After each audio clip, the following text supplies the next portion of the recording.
네, 정치권 소식 짚어보겠습니다. 여의도 자사건건 전재수 더불어민주당 의원, 최형두 국민의힘 의원과 함께하겠습니다. 어서 오십시오. 네, 안녕하십니까.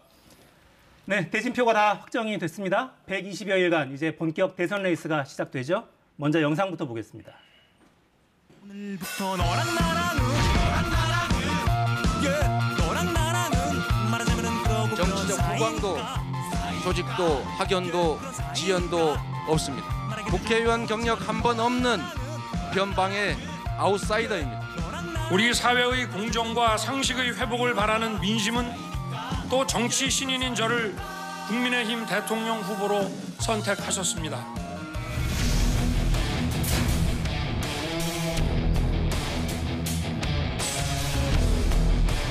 기회가 많으면 경쟁 격화돼도 오징어 게임의 한 장면처럼 이제 누군가를 밀어내야 내가 생존할 수 있는 이런 상황. 제가 2030의 그 마음을 얻는 방법을 내가 알았으면은 그 경선 때도 좀 잘 했을 텐데.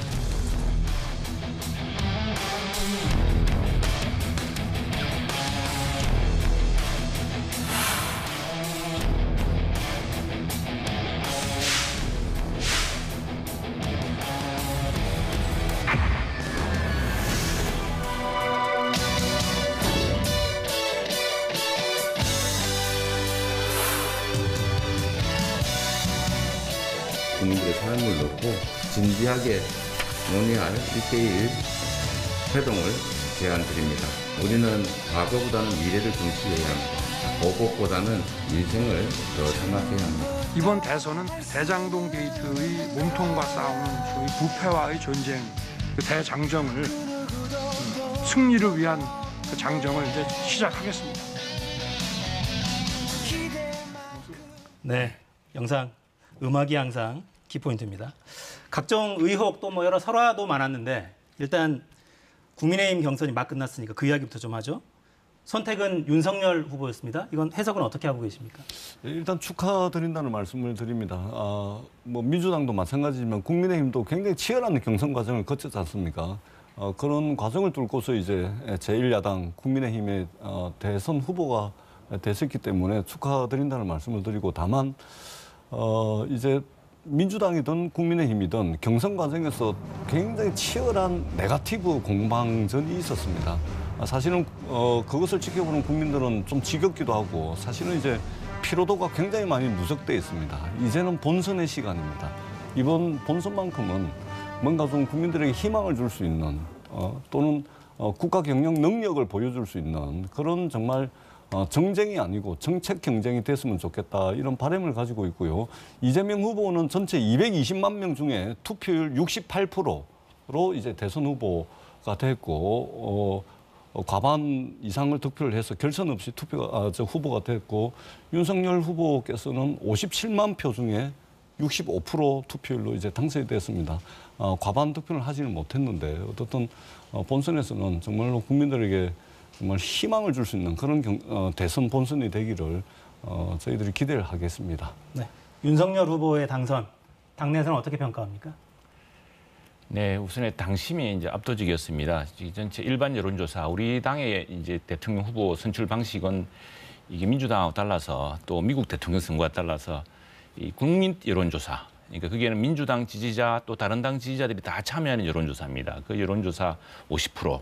또 당원 투표 50%였는데 그 일반 이제 국민 여론조사를 통해서는 한 9% 10% 가까이 이제 홍준표 대표가 이제 앞서 나갔죠. 그러나 당원 투표는 모든 투표 하나하나가 다 이제 되어진 것이고 여기에는 최근에 여러 지역적 확장을 통해서 여러 지역에서 새롭게 당원이 들어오고 또 세대별로도 확장이 되고 오히려 대표성으로 보자면은 그 굉장히 확장된 대표성을 보여줄 수 있는 것이었는데 거기서는 압도적으로 이제 이겼죠. 당심에서 상당히 그 윤석열 후보로서는 몇 차례 실언 논란이라든가 해서 위기가 많았는데 당심이 선택한 것은 결국에는 지금 이 문재인 정부 그리고 민주당 이재명 후보와 싸워서 이길 사람은 이 사람이다 하는 그런 확신 같은 거 그리고 지난 정부 내내 오히려 핍박받아오면서 그런 점에서 국민들과 같은 일체감 같은 게 있었던 것 같습니다. 특히 당원들과.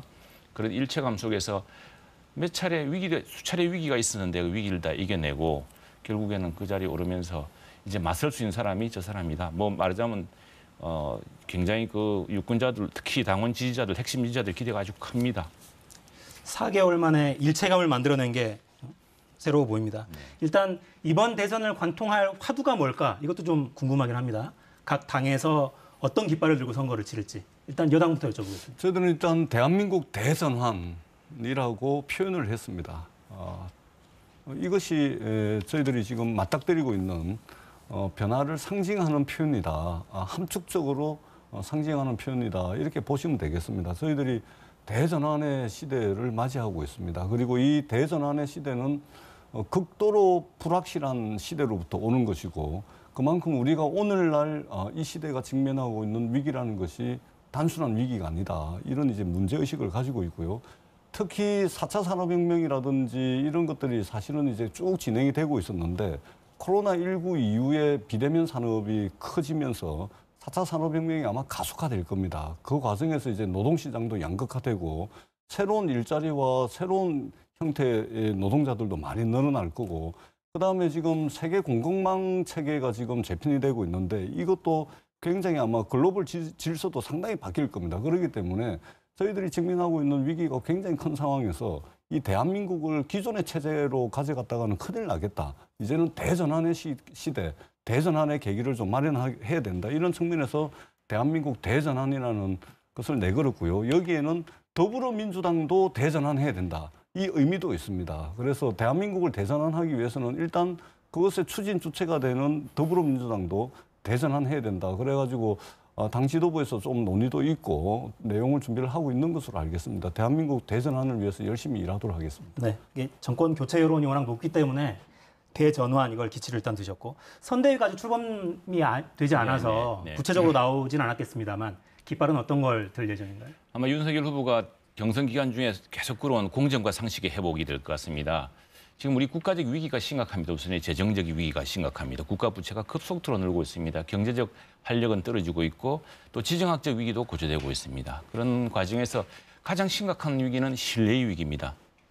우리가 국가가 성장하기 위해서 선진국이 될 때 보면 선진국에서 가장 중요한 것을 사회적 자본이라고 합니다. 소셜 캐피탈. 그건 신뢰입니다. 신뢰 자본이라는 것인데 그건 아무리 재정을 많이 투입하더라도 아무리 다른 경제적 투입 요소가 많더라도 이 서로가 공정과 상식이라는 사회적 신뢰 자본이 없으면은 성립할 수가 없습니다. 근데 이런 것이죠. 같은 입시 비리도 조국 전 장관 가족 입시 비리는 문제가 안 된다고 이야기를 합니다. 명백하게 시장 선거 개입에서 선거 개입을 했는데 수사를 못하게 합니다. 국가의 미래를 좌우할 중요한 정책 결정을 정상적인 절차가 아니라 갑작스럽게 무슨 대통령의 한마디로 뒤바뀝니다. 그런 것들이 수사를 하는데 수사가 또 못하게 됩니다. 이런 것들이 가지는 심각한 법치의 위기, 그 공정과 상식의 위기를 회복하는 것이야말로 우리가 국가적 위기를 해결하기 위한 기본이 될 것이고 그래서 공정과 상식, 바로 그것 때문에 수많은 청년들이 자절하고 분노하지 않았습니까? 왜냐하면 60대, 70대들이 이제 상당히 어떤 우리 사회에서 이제는 굉장히 성장기에 어느 정도 그 과실을 받았던 그 계층 연령층에 반해서 젊은 사람들은 그 기회조차 없어지고 있지 않습니까? 그런 것 때문에 공정과 상식의말로 우리 세대, 우리나라가 필요한 가장 중요한 법치의 회복이 가장 중요한 하도가 되겠습니다. 최영도 의원님께서 윤석열 후보 수락연설문을 다 안 보신 것 같은데 공정과 상식보다는 윤석열 후보 수락연설문에 보면 기득권의 나라를 기회의 나라로 만들겠다. 예. 그래서 지금 김동연 부총리께서 3년 동안 쎄 빠지게 고민하고 준비한 기회공화국을 내 걸 표절했다, 표절. 이 이야기 하지 않습니까? 김동연 그러니까, 아마 부총리도 곧 합류하실까 같이 힘을 합치셔야 될 것 같습니다. 그러니까 힘을 합치셔야 될 것 같아요. 기회의 나라 하는데 그 저작권료를 좀 주셔야 될 것 같은데요. 힘을 합치셔야죠. 모든 사람과 힘을 합쳐야 합니다. 알겠습니다. 논의가 구체적으로 진행되고 있어서 하신 말씀은 아니죠? 제가 공연히 제가 그런 위치에 있지 않습니까? 알겠습니다. 네. 현안으로 좀 들어가 보죠. 윤석열 후보는 오늘 당과 첫 상견례 자리 가졌습니다. 영상 보겠습니다.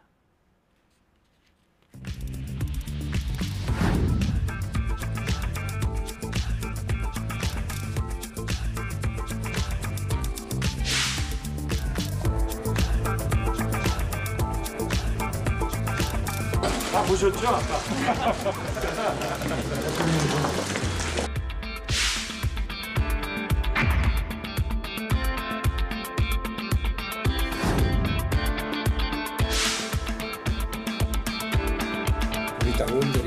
신난다고 보더라도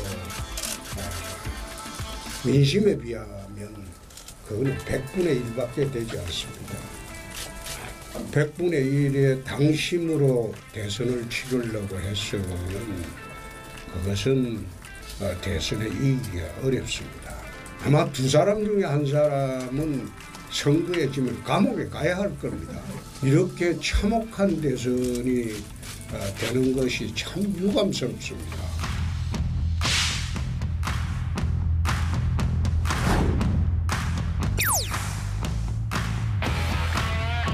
후보가 본인이 중심이 되어야 되는 것이 선거인데 김종인 위원장 상당히 큰 권한들을 요구하고 아마 그 지점을 놓고 고민이 많을 겁니다. 탄핵대에 둘러싸여가지고 지난 한 5개월 동안을 갖다 거기서 지금 헤매는 것이 지금 윤석열 총장의 오늘날 현존소가 아닌가 이렇게 봅니다.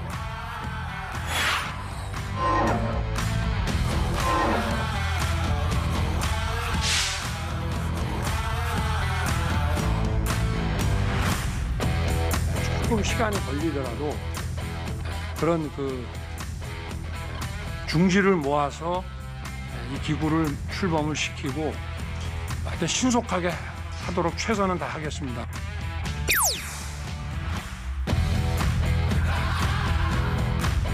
네, 그러니까 분위기가 조금 묘하긴 합니다. 그러니까 전당대회장에서는 패자 3명 후보가 깨끗하게 승복한다 이렇게 연설을 했는데 홍준표 후보는 오늘 선대위 해단식 하면서 약간 삐걱하는 모습을 연출했어요. 어떻게 봐야 될까요? 어쨌든 홍준표 후보, 홍준표 전 대표도 이번 우리 경선을 통해서 우리 당의 저변을 넓힌 가장 큰 공로자 중에 한 분이라고 생각합니다. 그분은 지금 어쨌거나 경선 결과를 이게 하늘의 뜻이라고 승복을 했고 이게 지금 불복이 아니라 다만 지금 이제 한 후보자로서 더구나 여론조사에서는 이기고 당심에서는 압도적으로 진 이런 불균형에 대해서 여러 서운한 감정이 있으실 텐데 그러나 우리가 지금 홍준표 후보를 통해서 확장한 이 저변, 그 가능성 같은 것을 그대로 이제 온전해야겠죠. 그리고 이제 홍 대표로서도 우리 당 대선 주자 또 대표, 당 대표 또 하신 우리 당의 기둥인 만큼 큰 역할을 하실 것으로 믿고 있습니다. 그리고 그 홍 대표를 통해서 홍 반장을 통해서 무야홍이라는 이런 2030의 매력을 창출할 수 있다는 것도 우리 당으로서는 큰 자산이라고 생각합니다. 제가 볼 때는 참 이게 정치가 참 이게 가혹하고 참 이게 냉혹하다는 것을 이제 국민의힘 경선을 보면서 느꼈습니다.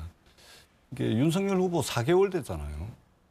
홍준표 후보는 20년 이상을 당의 대선 후보도 하고 지난번에는 또 굉장히 어려운 상황에서 대선을 치렀는데 참 이게 좀 냉혹하고 가혹하다 결과를 놓고 보면. 그리고 세상 천지에 저는 당대표 선거든 대선 후보 선출이든 간에 이게 당심이 민심을 꺾어버린 경우는 제가 처음 봅니다. 대체적으로 이제 여의도에서 일반적으로 우리가 합의되는 것은 뭐냐면 결국은 민심이 당심을 견인하게 되다, 견인한다. 이것이 이제 이 말하자면 이게 정치 문법과도 같은 것인데 세상 전체에 이게 당심이 민심을 꺾어버리는 이런 이제 결과를 보면서 참 이게 홍준표 후보께서 상당히 이제 마음의 상처도 많이 받고 여러 가지 생각이 드실 것 같아 이런 생각이 언뜻 들더라고요. 그건 이제 제가 좀 보충 설명해야 될 부분이 있는데 이 당심 민심으로 대립되는 구도는 아니고요. 사실은 그 여론조사를 볼 때 우리 이번에 후보를 정할 때 여론조사는 이제 이재명 후보가 빼고 우리 당 4명 중에 누가 이재명 후보와 싸우면은 적임입니까? 라고 물었던 겁니다. 그러니까 여기에는 그런데 한 300명, 1000명이 샘플이라고 한다면은 한 300명의 민주당 지지자, 응답을 통해서 민주당 지지라고 밝힌 사람들입니다. 또 한 300명의 국민의힘 지지자, 그리고 이 당 저 당도 아니고 또 이 당 저 당인 다른 분들은 400명 정도 이렇게 했던 경우인데 그럴 경우에 이제 이재명 후보 지지자, 특히 민주당 지지자들은 어떤 전략적 선택을 할 거라고 봅니다. 그래서 그것은 이제 민심이랑은 좀 다른 차원이고 우리 특별한 경선 룰 때문에 일어난 일인데 어떤 민심이라는 것은 이렇게 봐야 될 것 같습니다. 사실은 이재명 지사가 포함된 사자구도 그때 이제 근데 이재명, 홍준표, 윤석열 그다음에 누구 이렇게 해서 했을 때 나오는 그 표심을 보면은 그것이 이제 공정한 민심이라고 할 수 있겠죠. 그렇게 보자면은 가장 마지막 조사에서는 윤석열, 홍준표 후보가 이재명 후보랑 똑같이 붙는 타이 거의 비슷하게 근접한 오차 범위 내 동률이었습니다.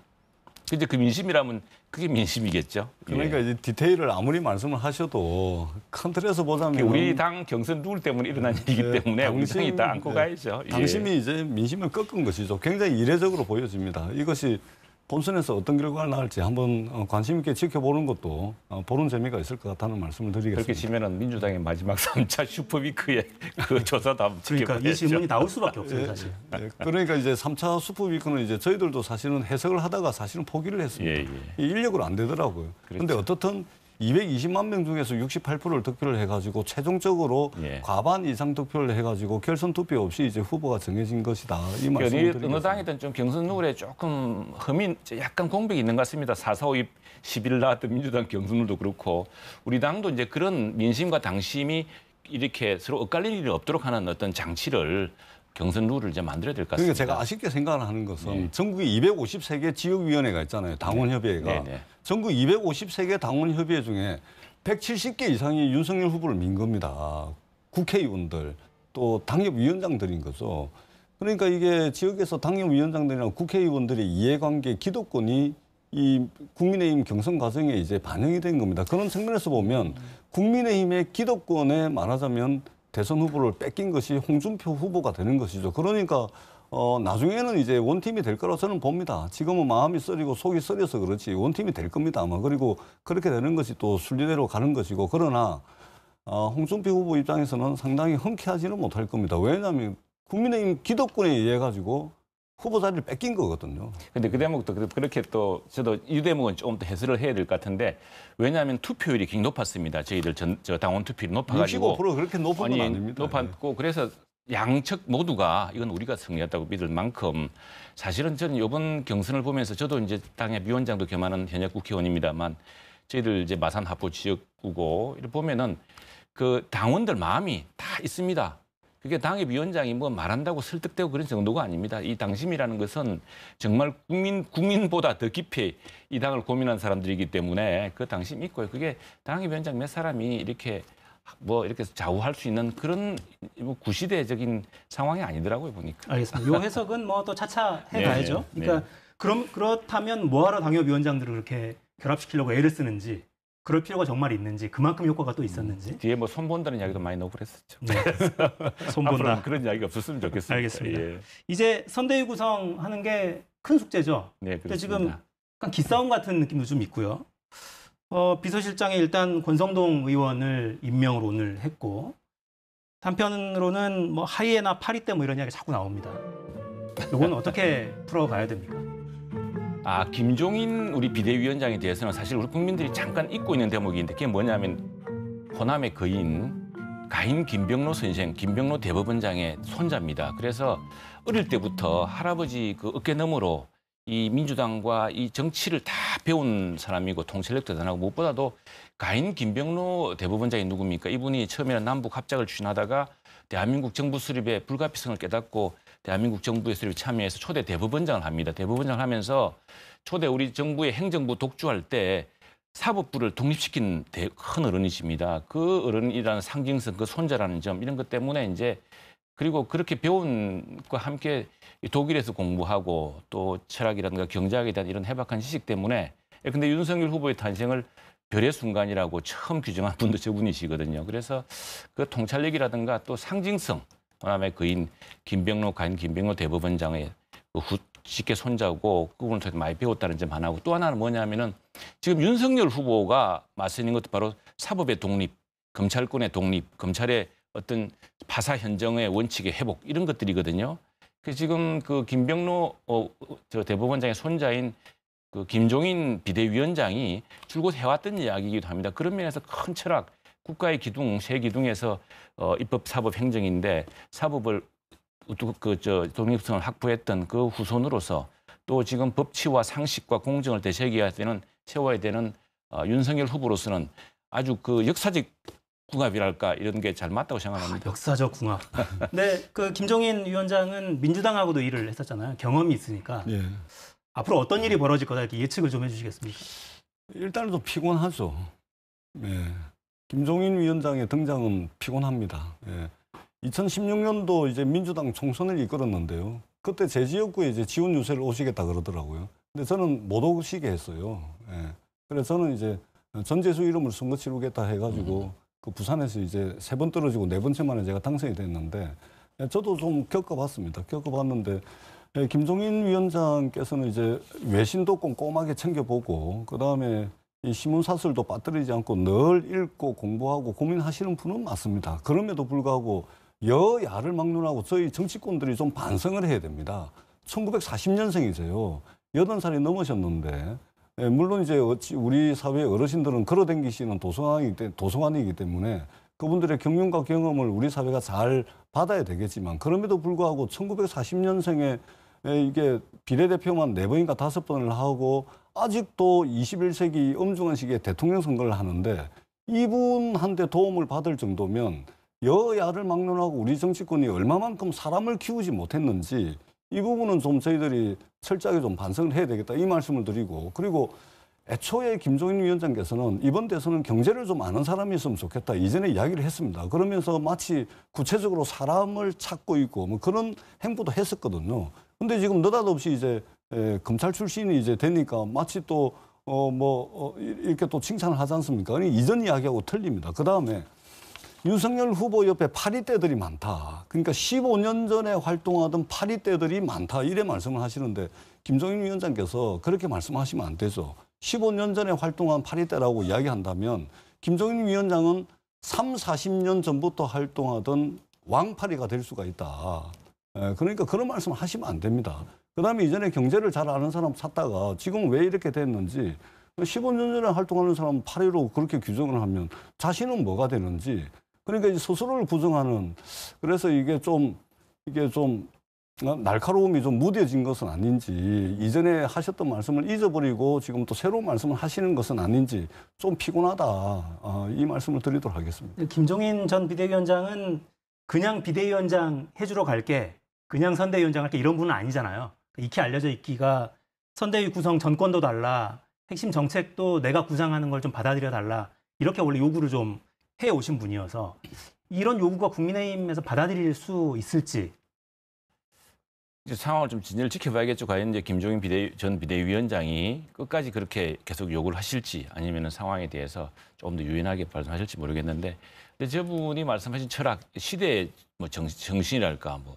경제민주화 이런 거 있지 않습니까? 경제민주화라는 것이 사실은 지난 2012년 대통령 선거 때는 큰 주제였고 그것 때문에 이제 박근혜 대통령이 사실은 승리할 수 있었다는 뭐 이런 분석도 있었기 때문에 시대를 흐르는 저분이 이제 보통 우리 사회에 주로 미국에서 공부한 학분들이 많고 이런 데 비해서 독일에서 정치 경제학을 공부하신 분이기 때문에 독일식 어떤 그런 감각 또 독일이라는 것이 새로운 어떤 우리 사회에서 새로운 데 관심을 메르켈 총리를 낳았던 그 독일 아니겠습니까? 뭐 그런 것들에서 몇 차례 이야기를 해보면은 우리가 잘 모르던 것들 그런 통찰력이라든가 그런 역사적 지식이 또 있어서 배울 게 많다고 생각합니다. 그런데 이제 독불장군의 시대입니다. 이제 누구든 혼자 살 수 없고요. 그리고 이 새로운 시대의 변화도 능숙하게 받아들이실 것으로 믿습니다. 제가 뭐 드릴 말씀은 아닌데 뭐 저희 당의 문제가 아니기 때문에 그럼에도 불구하고 이제 김종인 대표께서 원래 그립이 세신 분이에요. 그분의 소나기에 꽉 쥐고서 뭔가 주도를 해야 되는 헤게모니를 확실하게 틀어지고 가지 않으면 안 하시려고 하는 분이거든요. 근데 지금 아니나 다를까 지금 선대위를 구성하는데도 여러 가지 전제 조건을 말씀하고 있는 것 같아요. 저는 그거 안 들어주면 아마 이분 안 할 겁니다. 근데 제가 볼 때는 좀 과한 욕심일 수 있다. 왜냐하면은 2016년도 민주당 총선을 이끌어서 승리로 이끌었다라고 말씀을 하시지만 사실은 당 내부적으로 분란이 많이 있었습니다. 공천을 하는데 사심도 있었어요. 그래서 자기하고 오랫동안 경쟁을 했던 이해찬 후보 같은 경우는 공천 탈락을 시켜버립니다. 그렇기 때문에 아주 공명정대하다거나 그렇지는 않다는 말씀을 저희들의 경험을 통해서 말씀을 드리도록 하겠습니다. 네. 야당 걱정을 오늘 많이 해주시네요. 제가 주호영 원내대표 때 비대위원장으로 이렇게 계속 대화를 해봤기 때문에 어떤 충분한 서로 이야기할 수 있는 공감의 여지가 있다고 생각합니다. 알겠습니다. 또 뭐 선대위 위원장 자리 실제로 맡을지 협의가 좀 진행되는 과정 한번 지켜보겠습니다. 주제를 살짝 바꿔볼까요? 청년 이 부분은 여야 후보 공이 좀 약한 부분이라고도 평가를 받죠. 그래픽 준비해놨는데 차기 정치 지도자 선호도 조사를 한번 볼까요? 이 연령별로 좀 보면 10대, 20, 30대, 40대까지 이재명 후보가 좀 높죠. 상대적으로. 윤석열 후보가 아마 저 지지율 때문에 홍준표 후보로부터 공격도 많이 받았습니다.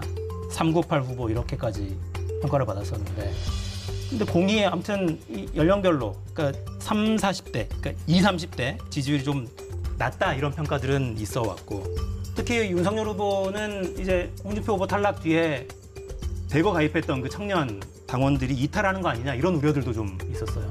이 부분은 좀 어떻게 풀어가야 될까요? 지금 단기적으로 후보가 극복하기 어렵다면 당 전체가 이제 극복해야 될 거라 생각합니다. 지금 갑자기 우리 2030 세대에 관심을 받고 우리 당의 입당자가 늘어났던 것은 사실은 이준석 대표 현상입니다. 그래서 민주당에서는 아니 30대 그 대표와 50대 대표가 이렇게 서면은 이제 30대 대표가 더 돋보이는 거 아니냐 걱정할 만큼 그 현상, 이준석 현상이라는 게 참 엄청났고 실제로 지난 10월 중순에 저희 지역에 한번 왔습니다. 부마항쟁 기념식에 왔다가 제가 한번 따라서 하루 종일 시내에서 대장동 특검 수용하라고 피켓을 하면서 가봤는데 저희 마산 그 청년들도 상당히 그 시대를 보는 눈이 아주 냉정하거든요. 그런데 굉장히 호감과 열정을 느끼는 거 보고서 이거 우리 이번 선거는 2030 선거는 이준석 대표가 치르는 선거다라는 생각이 들었습니다. 확신이 들었고 당의 자산이기 때문에 당의 자산은 곧 이제 이준석 대표로 시작된 새로운 변화의 자산인데 이걸 윤석열 이제 후보가 더 강화시켜낼 것이냐 아니면 윤석열 후보가 이준석 대표라는 그런 큰 이 상징성을 오히려 이렇게 하다 보니까 그게 자꾸 퇴색되는 그런 현상이 될 것이냐에 따라서 결정된다 보는데 오늘 의원총회에서 우리 당이 어떻게 청년 감수성 20대에 맞는 정책을 개발하고 20대에 맞는 선거 캠페인을 할 수 있을 것이냐 또 20대에 맞는 당의 어떤 체질 발상 이런 걸 할 것이냐에 대한 토론이 좀 있었습니다. 상당히 많은 의원들의 관심이 있었고 내 대표도 거기에 대한 특별한 대책을 같이 강구해보자 한 만큼 당 전체가 이제 맞서야 된다 생각하고 또 후보 역시도 무엇이 부족한지 성찰해서 새로운 좀 변신이 있어야 될 걸로 생각합니다. 제가 이제 대한민국 대전환에 앞서서 이제 더불어민주당 대전환도 해야 된다라고 말씀을 드렸듯이 사실은 이제 20, 30대 청년층은 전통적으로 보자면 이제 민주당의 지지층이었죠. 그리고 20, 30대 압도적인 지지를 통해서 저희들이 이제 60대 이상 이분들의 이제 좀 표를 얻지 못하는 부분에 대해서 상쇄를 하고 40대에서 좀 이기는 걸로 해서 이제 전략을 짜나가는 그런 거였는데 그런 측면에서 보자면 민주당이 가장 아픈 부분입니다. 20, 30대 청년층들의 이제 이탈이라는 것은 사실은 이제 민주당에 있어서는 명운이 걸린 문제고 그래서 저희들이 굉장히 심각하게 보고 있습니다. 그리고 오늘날 청년들이 취하고 있는 맞닥뜨리고 있는 이 위기라는 것은 생애 주기별로 보면 유아기, 청년, 그다음에 중년, 노년 이렇게 생애 주기별로 보자면 가장 이제 취약한 계층이 이제 청년층이고 그래서 이재명 후보도 이제 청년 공유주택이라든지 여러 가지 이제 행보들을 하고 있는데요. 이 부분은 저희들이 아마 특단의 대책을 좀 수립을 해서 2030들이 가지고 있는 어떤 변화에 대한 바람이라든지 이런 것들을 이재명 후보가 오롯이 잘 받아 안아서 그들의 이해와 요구를 잘 반영하는 그런 이제 정책도 내고 그런 행보도 할 것입니다. 얼마 전에 정권거래소 가가지고 가상 자산에 대한 이제 거래세라든지 세금 부과하는 것을 유예도 이제 검토를 하고 여러 가지 것들을 하고 있고 250만 호 중에서 이제 기본주택에 대해서는 150만 호 이상의 기본주택에 대해서는 이제 청년들에게 우선적으로 좀 배당할 수 있도록 이런 것들도 하고 있습니다. 저희들이 테크닉이 아니고 그다음에 장기술, 장깨가 아니고 진정성을 담아서 마음으로 청년들에게 담아갈 수 있도록 최선의 노력을 다하겠습니다. 환골탈태하겠습니다. 네. 정치권에서 찢어진 청바지 입고 뭐 선글라스 끼고 후보가 그런다고 청년 표심이 가는 것 같지는 않아요. 예. 정말 필요한 게 뭔지는 맞습니다. 좀 네. 정말 진지하게 그냥 꼰대임을 깔끔하게 인정하는 게 나을지도 모르겠습니다. 네. 그런 생각도 좀 해봤으면 좋겠어요. 저희가 여러 가지 이야기를 하고 있습니다만 사실 가장 큰 리스크는 이거 아닐까요? 수사. 예. 검찰 공수처가 어떻게 움직일지 그게 정말 어느 후보의 바로 앞까지 칼날을 들이밀 수 있을지 그럴 의지가 있는지 뭐 여러 생각들이 있으실 것 같아요. 우리 당 후보는 문제 없다고 말씀하실 게 뻔하니까 이재명 후보 먼저 야당 쪽에 여쭤보겠습니다. 이재명 후보가 대장동 의혹 넘어서 청와대로 들어갈 수 있을까요? 당연히 안 된다고 하실 거죠. 힘들지 않겠습니까? 이게 힘들 텐데 그래서 저는 이재명 후보가 빨리 특검을 수용해서 12월 내지 1월까지 마무리 짓자고 하는 게 굉장히 오히려 정면 돌파가 될 겁니다. 여기에 대해서는 이게 초과이익 환수 조항을 성남시장 당시 어떻게 했느냐, 그리고 대장동과 함께 지금 또 백현동 문제가 또 벌어지고 있는데 이 문제에 대해서 당당하게 그리고 특검을 통해서라도 수용해서 밝혀내겠다고 하는 것이 오히려 정면 돌파수가 될 것이고, 피하면 피할수록 이게 서로 대통령 선거에 이기더라도 끝까지 아마 족치로 남을 사안이 될 것이라고 봅니다, 저는. 네. 저희도 뭐 대선이 아니고 평상시였으면 특검이 아니고 특검 하랩이라도 받죠. 평상시면. 근데 제가 지금 계속해서 의구심을 가지지 않을 수가 없는 게, 오늘 이재명 후보께서 윤석열 후보께 일주일에 한 번씩 만나자. 그래서 나라의 미래와 국민의 삶에 대해서 좀 정책 논쟁을 한번 해보자. 이렇게 제안을 드렸습니다. 아마 윤석열 후보께서도 뭐 거부하지 않으실 거라고 이제 저는 생각을 하고, 당장 다음 주부터라도 좀 했으면 좋겠다라는 말씀을 드리고요. 저는 국민의힘이 특히 이제 윤석열 후보께서 정말로 이게 아는 게 많아가지고, 또는 정책 대안이 있어가지고, 또는 우리 사회 여러 현안에 대한 맥락을 잘 파악을 하고 있어가지고 정책 경쟁을 했으면 좋겠는데, 오히려 정책 경쟁에서 좀 밀리니까 이 대선판을 그냥 쑥세기판, 그냥 검찰에다가 그냥 네거티브 판으로 만들고 정쟁판으로 만들어가지고 분노를 키우는 쪽으로, 또는 반대 세력을 모으는 쪽으로 해서 대통령 선거를 치르려고 하는 그런 전략이 아닐까. 그런 전략이 아니라면 저는 계속해서 기성정 특검, 이제는 국민의힘 의원들께서 대장동 이야기하는 거 제가 다 외울 지경입니다. 얼마나 많이 들었는지. 이제는 우리가 경선에서 네거티브 말했지 않습니까? 민주당이든 국민의힘이든 얼마나 많은 네거티브를 했습니까? 대통령 선거 120일만큼은 이제는 그거는 검찰, 공수처, 경찰에 맡겨놓고 정말로 우리 사회 영구적인 항구적인 한반도 평화체제, 민생, 개혁, 뭐 이런 문제, 미래와 관련된 이런 문제, 이런 것들, 그리고 G7을 넘어서 G5로 나아가기 위한 전략, 이런 문제를 좀 논의할 수 있는 그런 120일의 경선 과정이 됐으면 좋겠다, 이런 바람을 가지고 있습니다. 재발론 시간을 잠깐 드리겠습니다. 예, 경선 과정에서 저는 정책 토론이 좀 많았으면 좋겠습니다. 그리고 또 하나, 대통령 혼자 이제 일할 수 없는 시대입니다. 그렇다면은 대통령이 자기는 누구랑 일하겠다, 내가 최소한 이런 정책 대표를 가지고 일하겠다는 정책 대표 주자, 나중에 그분이 뭐 부총리가 될지 어떨지 모르겠습니다만 같이 세트로 나와서 이재명 후보의 누구, 그다음에 윤석열 후보의 누구 해서 그렇게 해서 보다 정책으로 내실 있는 이런 토론이 했으면 좋겠고요. 그리고 이 특검 이 문제는 우리 당의 요구에 우리가 일부러 만들었다기보다는 스스로 잉태되어서 지금 국민들이 압도적 다수가 이걸 하자고 하는 문제인 만큼 뭐 우리 당에서 주장하든 안 하든 특검의 요구는 거세질 겁니다. 그리고 정말 정책 토론을 하자고 한다면은 그 정책 토론을 높이기 위한 당대당 정책 토론, 또 후보와 정책, 그래서 2+2 토론 같은 이런 방식으로 정책적 완결성을 높였으면 좋겠습니다. 네. 1대1로 하면 되지 왜 2대2로? 1대1도 하고 2대2도 하고 하시죠. 그래야지만이 지금 이제 좀 불안해하지 않습니까? 그러면은 저분이 되면 어느 정책을 누가 정책의 책임자가 되겠다는 걸 보여줄 의무도 있다고 생각을 합니다. 네, 오늘 이 자리에서 윤석열 후보와 이재명 후보를 모시고 우리 최영대 의원님하고 저하고 이제 2대2로 하면 되겠네요. 사사건건은 늘 열려 있다는 말씀. 영광입니다. 그리고요. 저희가 이제 이재명 후보 관련한 대장동 의혹 특검을 수용하면 되지 않느냐라는 의견을 들었고, 윤석열 후보를 둘러싸고도 여러 논란들, 의혹들이 있잖아요. 가족 관련 수사도 진행되고 있는 것들이 있고, 이 의혹들은 어떻게 풀려갈 걸로 전망하십니까? 그러니까 참 많은 의혹들이 있습니다.